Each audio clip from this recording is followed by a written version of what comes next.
Hello, I'm Melissa and welcome to Teacher Inspiration Station. In today's video, I want to share with you how I plan on setting up my guided reading binder for this school year. Now, when it comes to guided reading and guided reading organization, I find that every year I'm doing something different. Even partway through the year, I'm just doing something else. So I really wanted to just sit down this summer and really research this, watch different videos, go on different websites, go on different Teachers Pay Teacher stores, and really just sit down and think, like, what is going to work for me? What is something that I'm going to be able to keep up with and to help me stay organized? All the websites, videos, TPT shops that I've used, I'm linking them all below. And the great thing about this is it's 100% free. So I didn't pay for any of these things. And with guided reading, there's so many different resources out there, so many different forms, and you take what you like and you leave what you don't. So I'm just gonna share with you what I feel like is gonna work for me. Now, to get started, I went ahead and I picked up a 2-inch binder.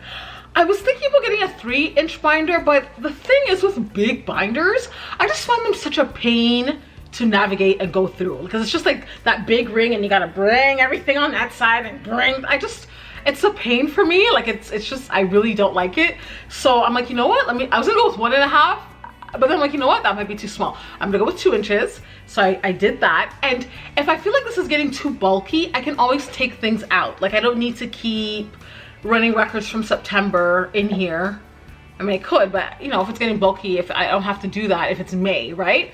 I will keep it in file, but it doesn't have to be in my binder. So that's number one. And number two, I just wanted to quickly share with you the dividers that I use. So I use the Avery brand 8 big tab insertable pockets. And the great thing about these is they have pockets.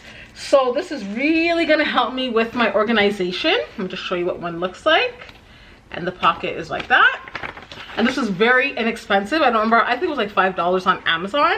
Super affordable. And then I got these, they're fancy dividers, and I'm going to share with you in the binder why I have 2 different ones and how I'm going to use that. So yeah, I'm going to go ahead and flip the camera over and give you a flip through of my guided reading binder.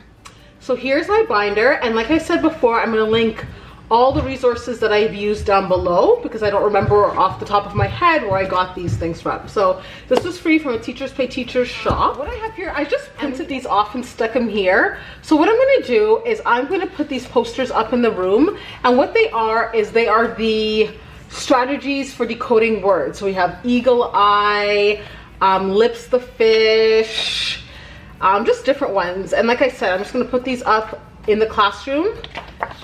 And I have here the bookmarks. Actually, move these out of the way. And these are bookmarks. So what I plan on doing is I plan on laminating these and giving them to each student to take home with their borrow book every day, just so that parents can see the different strategies that we're learning in school, because it's more than sound it out, which is what when I was growing up, that's basically the only reading strategy I was told, was to sound it out. But of course you cannot sound out every single word like that. So these are the different strategies, all for free from a TPT shop. And so here I have here guided reading groups, and I got this from Miss May over at One Fab Teacher. She did hers a little differently than how I plan on doing mine. So I have the different groups. I have room for 6 groups, but I'm probably gonna only use 5. I plan on using a wet erase marker to write down the different groups, and that way I can, like when a student has to move from a different group, I can change it. And also the levels change too as time goes on. So I figured this would be the best way.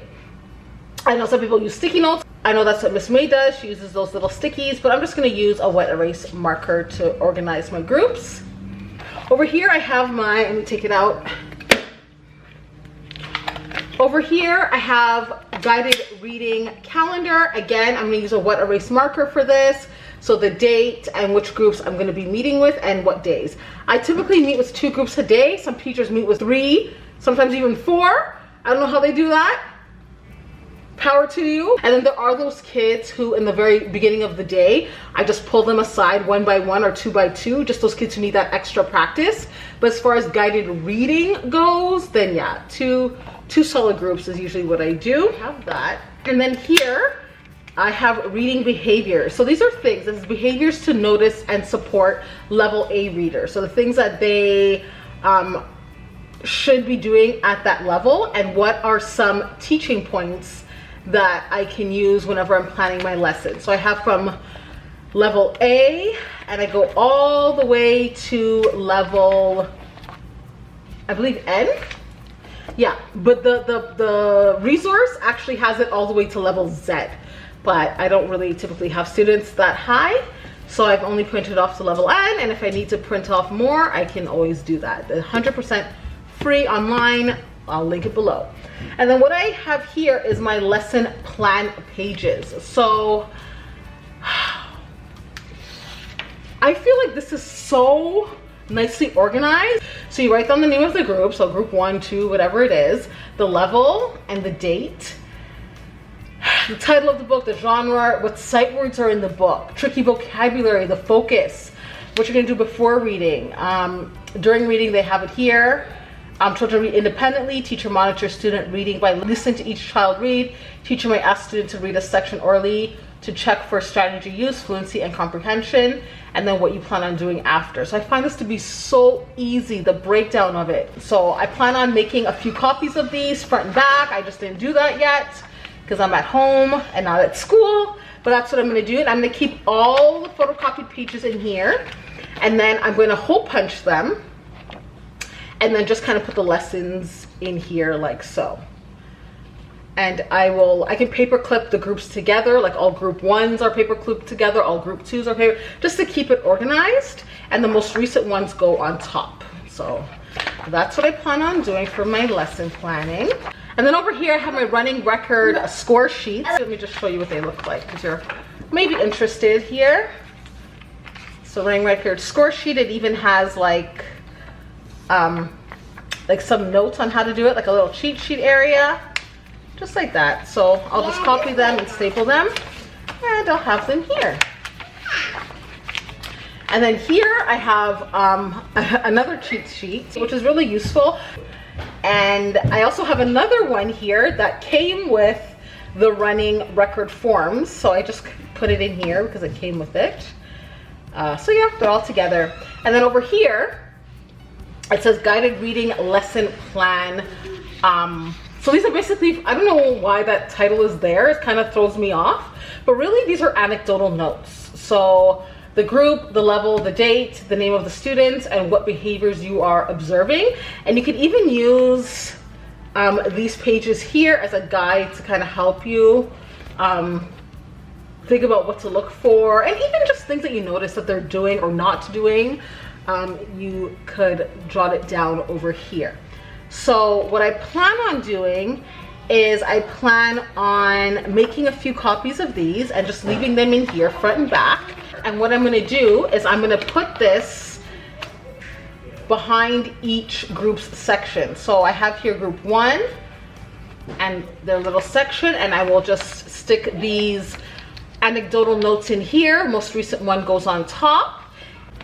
And I have 5 groups. Yeah, so I just have 5 groups.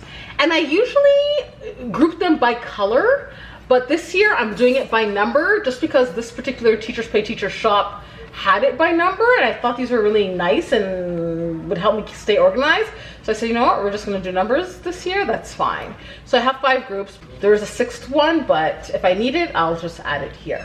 And how I attached the group sheets on here was I just did that, added some washi tape to the top, bottom, the sides, and then I hole punched the holes in the paper like so. And yeah, that's just basically what I did, and I think this will last. And then back here I have page protectors, and what these are going to be is I'm going to keep students running records in here. So each student will get their own sheet protector, and I'm just gonna slip them in. And I figure, like, I was gonna do dividers, but this is so much easier for me. I'm just gonna slip them in. I'll do it in alphabetical order and just slip them in there. And whatever student I need to add, I'll just find them and just slip it in. I think that's gonna work for me. And the goal is to have at least one running record for a student per week. So yeah, that's what I plan on doing. So that is it for my video. I really hope you found it helpful. If you did, you know what to do. Give this video a thumb up and please subscribe to my channel if you like my content and you want to hang out. You know what to do and how to do that. And I'll see you all in my next video. Bye-bye.